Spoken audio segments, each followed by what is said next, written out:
আজকে আপনাদেরকে ভাপা-পুলি পিঠা তৈরি করে দেখাবো। বাঙালির ঘরে শীতে পিঠাপুলি হবে না, এটা তো হতেই পারে না। বাঙালির ঘরে তো পিঠাপুলির উৎসব লেগে যায় শীত আসলে। এখন তো মানুষের অনেক কমে গেছে। যখন আমরা ছোট ছিলাম দেখতাম একদম ঘরে, ঘরে পিঠা খাওয়ার ধুম পড়ে যেত। তো দেখলেন তো এখানে পুরের জন্য নিয়েছি ১ কাপ নারকেল, ১ কাপ গুড়, একটা ছোট তেজপাতা, ২ টো দিয়েছি এলাচি। তারপর নেড়েচেড়ে যখন একদম পানিটা শুকিয়ে এরকম একটু হালকা আঠালো হয়ে গেছে আর সবকিছু ভালোভাবে মিশে গেছে, তেল ছেড়ে দিয়েছে, তখন নামিয়ে নিয়েছি। একটা হাঁড়িতে ২ কাপ পানি নিয়েছি, ১/২ চা চামচ লবণ দিয়ে ভালো করে মিশিয়ে ঢেকে দিয়েছি। যখন বলক উঠে গেছে তখন এখানে দিয়ে দিচ্ছি আমি ১.৫ কাপ চালের গুঁড়া।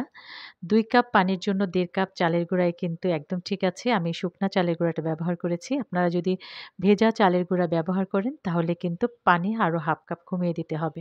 মানে যতটুকু পানি দিবেন ততটুকুই চালের গুঁড়া দিতে হবে। তো উপর দিয়ে যখন খুব ভালোভাবে বলক উঠে গেছে ঢেকে দিয়েছিলাম।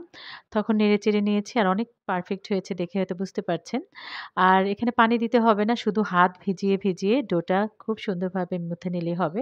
দেখুন খুব নরম সুন্দর একটা ডো তৈরি হয়ে গেছে। এবার আমি এটাকে ৩ ভাগ করে নিচ্ছি। তারপর একটা ভাগ দিয়ে রুটি বেলে নিতে হবে। রুটিটা খুব বেশি মোটাও করা যাবে না, খুব বেশি পাতলাও করা যাবে না।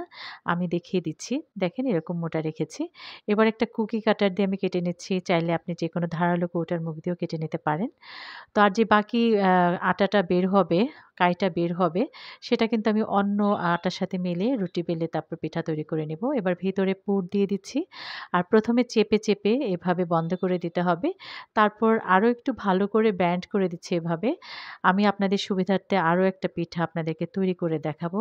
১ম এ ভেতরে এভাবে পুর দিয়ে হাত দিয়ে চেপে, চেপে এভাবে বন্ধ করে নেবেন।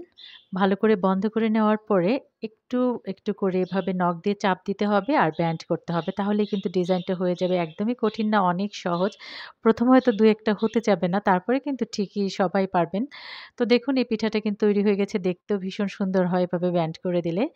এবার সেদ্ধ করে নিতে হবে আর এভাবেই আমি সবগুলি বানিয়ে নিচ্ছি। একটা হাঁড়িতে পানি ফুটিয়ে একটা রাইস কুকারে চাল নিয়ে আমি এভাবে দিয়ে দিচ্ছি। যদি এই চালনিটা না থাকে তাহলে এরকম একটা স্ট্রেইনার দিয়েও কিন্তু আপনি সেদ্ধ করে নিতে পারবেন। কাপড় বেঁধে বা কোনো নেট বেঁধে পারবেন বা অনেক ধরনের চালনি কিন্তু বাজারে কিনতে পাওয়া যায়। সেটা দিয়েও কিন্তু আপনি সেদ্ধ করে নিতে পারবেন। তো ১ম এই আমি যতগুলি ধরবে ততগুলি দিয়ে ১ম এ একটা ধাপ সেদ্ধ করে ১০ মিনিট অপেক্ষা করব। ১০ মিনিটের মধ্যেই কিন্তু পিঠাটা হয়ে যাবে।